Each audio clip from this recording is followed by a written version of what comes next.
Hi friends, ஒரே ஒரு thanks சொல்லிட்டு ஸ்டார்ட் பண்றேன். என்னன்னு கேட்டிங்கன்னா நம்ம சேனல்ல 1000 சப்ஸ்கிரைபரை ரீச் பண்ணியாச்சு. ரொம்ப ஹாப்பியா இருக்கு. இது வரைக்கும் நம்ம சேனலை சப்ஸ்கிரைப் பண்ணி லைக் பண்ணி கமெண்ட் பண்ற எல்லா ஃப்ரெண்ட்ஸ்க்கும் ரொம்ப பெரிய நன்றிகள் சொல்லிக்கிறேன். இப்போ ஒரு பேக்கிங் பிஸ்னஸை ஸ்டார்ட் பண்ணணும்னா எங்க இருந்து ஆரம்பிக்கலாம், எப்படி ஆரம்பிக்கலாம்ன்றத சொல்லியிருக்கேன். வீடியோ ஸ்கிப் பண்ணாம பாருங்க. ஒரு பேக்கிங் பிஸ்னஸை ஸ்டார்ட் பண்ணனா ஃபர்ஸ்ட் ஸ்டெப் நம்ம ஒரு கேக்கை ப்ராப்பராக எப்படி செய்யணுன்றதை நம்ம கற்றுக்கணும். அதுக்காக நம்ம என்ன பண்ணுவோம்னா யூடியூப்ல கூகுளில் இந்த மாதிரி நிறைய சர்ச் பண்ணி வீடியோஸ் நிறைய பார்ப்போம். அந்த மாதிரி பார்த்துட்டு நிறைய ரெசிபி ட்ரை பண்ணுவீங்க. கண்டிப்பாக அந்த மாதிரி சொதப்பாதீங்க. ஏன்னா உங்களுக்கு பிடிச்ச ஏதாவது ஒரு சேனலை சூஸ் பண்ணிக்கோங்க. பண்ணிவிட்டு அவங்களோட ரெசிபி பார்க்குறீங்க. இப்போ ஒரு 8 மினிட்ஸ் 10 மினிட்ஸ் ஒரு வீடியோ போடுறாங்கன்னா கண்டிப்பாக அதை ஸ்கிப் பண்ணாமல் ஒரு 10 நிமிஷம் உட்காந்து அந்த வீடியோவை பொறுமையாக பாருங்கள். ஏன்னா ஒரு கேக் பிஸ்னஸ் பண்ணுறவங்க ஒரு வீடியோ சொல்லித்தராங்க, வீடியோ மூலிமா உங்களுக்கு சொல்லித்தராங்கன்னா கேக் செய்யறதுக்கு கிட்டத்தட்ட ஒரு 10 நிமிஷம் ஆகுதுன்னு நினச்சிங்களேன். அது ஒரு 8 நிமிஷம் வீடியோவை போடும் போது அவங்களால எவ்வளோ முடியுமோ அவ்வளோ டிப்ஸை கொடுப்பாங்க. நீங்கள் ஸ்கிப் பண்ணி உங்களுக்கு பொறுமை இல்லாத பார்த்தீங்கன்னா கண்டிப்பாக உங்களால் செய்யவே முடியாது. ஃபஸ்ட்டு பிஸ்னஸ்க்கு தேவையான ஸ்டெப் என்னன்னு கேட்டிங்கன்னா பொறுமை, ஆர்வம், விடாமுயற்சி. நம்மளால செய்ய முடியலன்ட்டு பாதியில் விட்டுட்டு போயிடக்கூடாது. ஏன்னா ஸ்டார்டிங்கில் யாருக்குமே கேக் அவ்வளோ சீக்கிரம் கற்றுக்க முடியாது.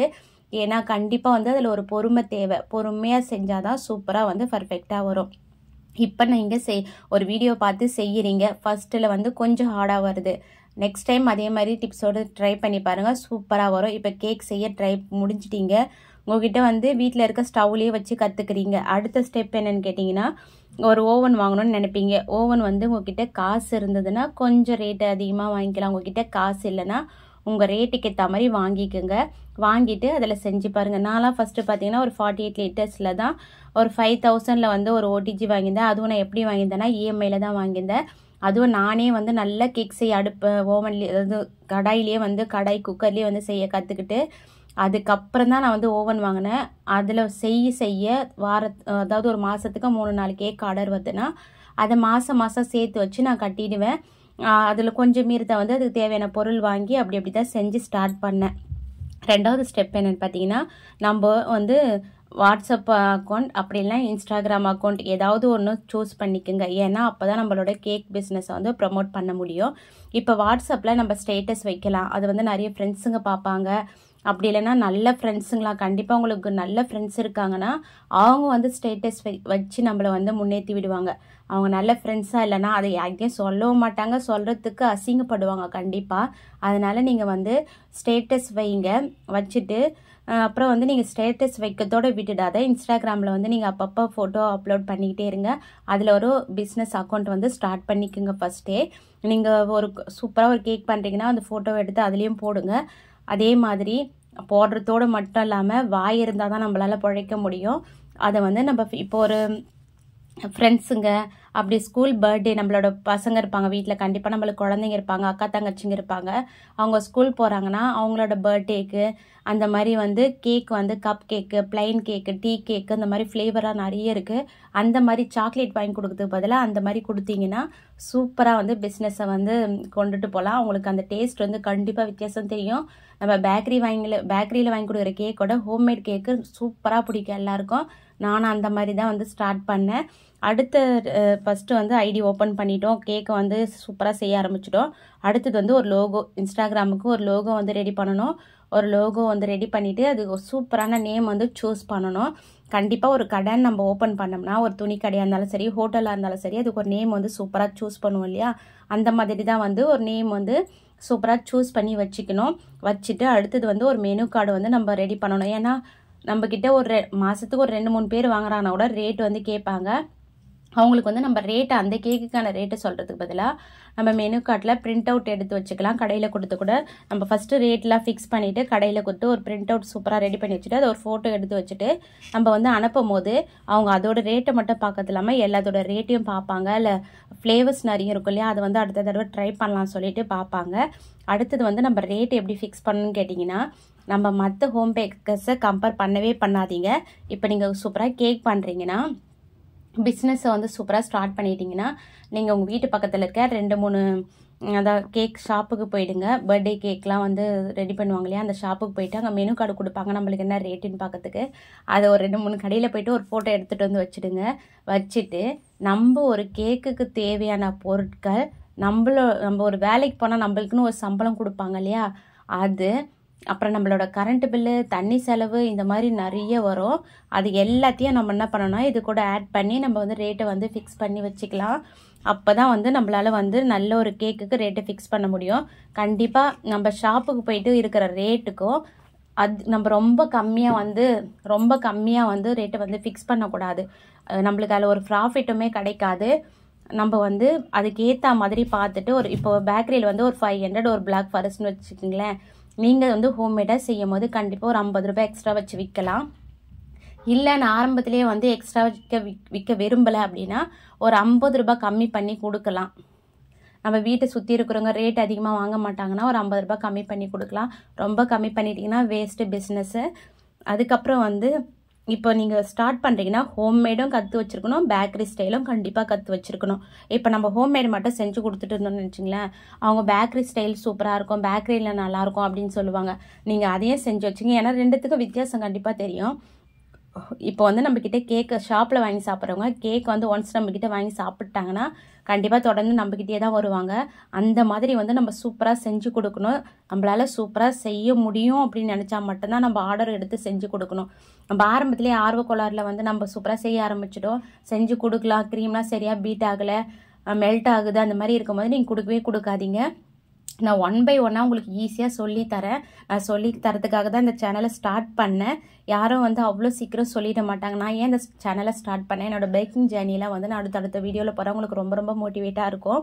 இப்போ ரேட்டையும் ஃபிக்ஸ் பண்ணிட்டீங்க, எல்லாமே சூப்பராக ஸ்டார்ட் பண்ணிட்டீங்க அப்படின்னா அடுத்தது வந்து நம்மளுக்கு வந்து பேக்கிங் வந்து ரொம்ப ரொம்ப முக்கியம். நம்ம கேக்லாம் சூப்பராக பண்ணுறோம்.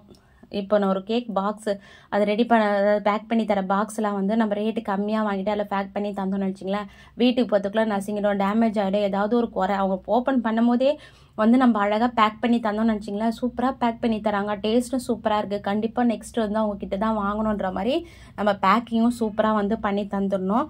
அப்போ தான் நம்ம மேலே வந்து அவங்களுக்கு ஒரு நம்பிக்கை இருக்கும். இப்போ அடுத்து வந்து நம்மளோட பேக்கிங் பிஸ்னஸை ஸ்டார்ட் பண்ணிட்டோம். அதை எப்படி டெவலப் பண்ணலான்னு கேட்டிங்கன்னா, இப்போ உங்கள் ஃப்ரெண்ட்ஸு இருக்காங்க இல்லையா, அவங்களாம் நம்ம வீட்டுக்கு வந்து நம்ம வீட்டில் ஏதோ ஒரு பர்த்டேக்காக வருவாங்க. அப்போ வந்து நம்ம வீட்டில் வந்து சூப்பராக கேக்லாம் ரெடி பண்ணிவிட்டு இந்த மாதிரி பிளைன் கேக்கு, கப் கேக்கு சூப்பராக டெக்கரேஷன் பண்ணி வைக்கணும். அன்றைக்கி ஒரு நாள் நம்ம வீட்டு செலவு வந்து சூப்பராக ரெடி பண்ணி வச்சிடணும். அப்போ அவங்க நம்ம கேக்கை இது வரையும் வாங்கி சாப்பிட மாட்டாங்க. சில பேருக்கு மனசே வராது, என்னதான் ஃப்ரெண்ட்ஸாக இருந்தாலும் அவ்வளோ சீக்கிரம் வாங்கி சாப்பிட மாட்டாங்க. நம்ம வீட்டுக்கு வரும்போது அந்த மாதிரி செஞ்சு கொடுக்கும் போது அந்த டேஸ்ட் அவங்களுக்கு பிடிச்சி போய் கண்டிப்பாக அடுத்த தடவை ஆர்டர் கொடுக்குற மாதிரி நம்ம சூப்பராக வந்து ரெடி பண்ணி வச்சிடணும். இப்போ அடுத்தது வந்து இப்போ உங்கள் குழந்தைங்க, அக்கா தங்கச்சி யாராவது ஸ்கூலில் படிப்பாங்க இல்லையா, அவங்க ஃப்ரெண்ட்ஸுங்களுக்கும் வந்து நம்ம சொல்லி தரணும். எப்போது நம்ம கேக் செஞ்சு தரும் போது அவங்களுக்கும் கொடுக்க சொல்லணும். கொடுத்து சாப்பிட்டாங்கன்னா அவங்களுக்கு ரொம்ப பிடிக்கும். இப்போ பார்த்தீங்கன்னா நான் எப்படி வந்து பிஸ்னஸை வந்து கொஞ்சம் அதிகப்படுத்துறேன்னு பார்த்தீங்கன்னா, என்னோடய வாட்ஸ்அப்பில் வந்து ஸ்கூல் மிஸ்ஸுங்களோட இதெல்லாம் இருக்கும் இல்லையா, கான்டாக்ட் நம்பரில் அவங்களாம் வாட்ஸ்அப்பில் இருப்பாங்க. நான் டெய்லி ஸ்டேட்டஸ் போடுறத பார்த்துட்டு அவங்க வந்து என்னோடய பொண்ணுங்கிட்ட விசாரிச்சுட்டு அந்த மாதிரிலாம் வந்து கூட ஆர்டர் கொடுப்பாங்க. அப்படி இல்லைன்னா அவங்க ஃப்ரெண்ட்ஸ் வந்து ஆர்டர் கொடுப்பாங்க. இந்த மாதிரி எங்கள் அம்மா சூப்பராக கேக் பண்ணுவாங்க, ஒரு தடவை ட்ரை பண்ணி பாருங்கன்னு சொல்ல வைக்கலாம். கண்டிப்பாக இந்த உலகத்தில் வாய் இருந்தால் தான் பழைக்க முடியும். இப்போ நீங்கள் ஏதாவது ஒரு ஃபங்க்ஷன் போகிறீங்க, அங்கே எல்லோரும் ஒன்றா உட்காந்து பேசுகிறீங்கன்னா நீங்கள் என்ன பண்ணுறீன்னு கேட்பாங்க. கண்டிப்பாக கூச்சப்படாமல் சொல்லுங்கள், நான் வந்து இந்த மாதிரி ஸ்டார்ட் பண்ணியிருக்கேன், எல்லாருக்கும் செஞ்சு கொடுத்துட்டு இருக்கேன், என்கிட்ட ரேட்டும் வந்து கொஞ்சம் கம்மி தான், நீங்கள் வேணால் ஒரு தடவை ட்ரை பண்ணி பாருங்கள் அப்படின்னு சொல்லலாம். சொல்லிகிட்டு இருக்கும்போது நீங்கள் கண்டிப்பாக சாம்பிளுக்கு மட்டும் யாரும் பக்கத்து வீட்டில் ஃப்ரெண்ட்ஸுங்க அது மாதிரி யாருக்கும் கொடுத்துடாதீங்க. அவங்க என்ன பண்ணுவாங்கன்னா நம்மக்கிட்ட வாங்கி சாப்பிடுவாங்க. சாப்பிட்டு அடுத்த தடவை வந்து என்ன பண்ணுவாங்கன்னா வாங்க மாட்டாங்க.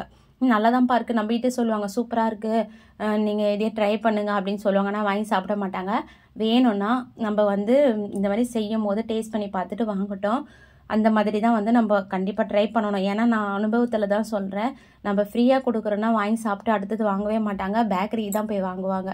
நம்மளாண்ட ரேட் கொடுத்து வாங்கி சாப்பிட்றவங்க மட்டும்தான் நம்மளோட பேக்கிங், அந்த டேஸ்ட்டு, அந்த ஃப்ரெஷ்னஸ் எல்லாமே சூப்பராக தெரியும். அதில் பேக்கரியை விட நம்மளோட கேக் தான் வந்து சூப்பராக இருக்குன்றத நம்ம வந்து கண்டிப்பாக நிரூபிக்கணும். அடுத்தது பார்த்திங்கன்னா நம்ம வந்து ரேட் ஃபிக்ஸ் பண்ணும்போது அந்த மெனு கார்டில் வந்து தனித்தனியாக வந்து ரேட்டை வந்து தனியாக அழகாக எழுதி வச்சுக்கணும். என்னென்னு பார்த்தீங்கன்னா ஃபஸ்ட்டு வந்து plain cake, tea cake, cup cake, brownies, இந்த மாதிரி பேஸ்ட்ரீஸ், அப்புறம் 1 kg 1/2 kg இந்த மாதிரி தனித்தனியாக வந்து அதுக்கு ஒரு இது கொடுத்து அழகாக எழுதி ரேட்டு வந்து பக்கத்தில் 1/2 kg இவ்வளோ, 1 kg இவ்வளோன்னு எழுதிடுங்க. கப் கேக்லாம் நீங்கள் சேல் பண்ணிங்கன்னா 1 பீஸ் ரேட்டை போடாதீங்க. 6 கப் கேக் எவ்வளோ, இப்போ ஒரு 6 கப் கேக் போகிறீங்கன்னா ஒரு 200னா சைடில் 200 போடுங்க. அந்த மாதிரி கொடுத்தீங்கன்னா தான், நீங்கள் 1 கொடுத்தீங்கன்னா உங்களுக்கு அந்தளவுக்கு ப்ராஃபிட் வரவே வராது. இந்த மாதிரி வந்து சூப்பராக ரெடி பண்ணி வச்சுக்கோங்க. இப்போ வந்து நீங்கள் கேக்கை வந்து சூப்பராக ரெடி பண்ண ஆரம்பிச்சிட்டிங்க, நல்லா போகுதுன்னா அதோட நிறுத்தாதீங்க. சைடில் வந்து பீட்சா, பிஸ்கெட்டு, குக்கீஸு, ப்ரெட்டு இந்த மாதிரிலாம் ஈஸியாக செய்யலாம்.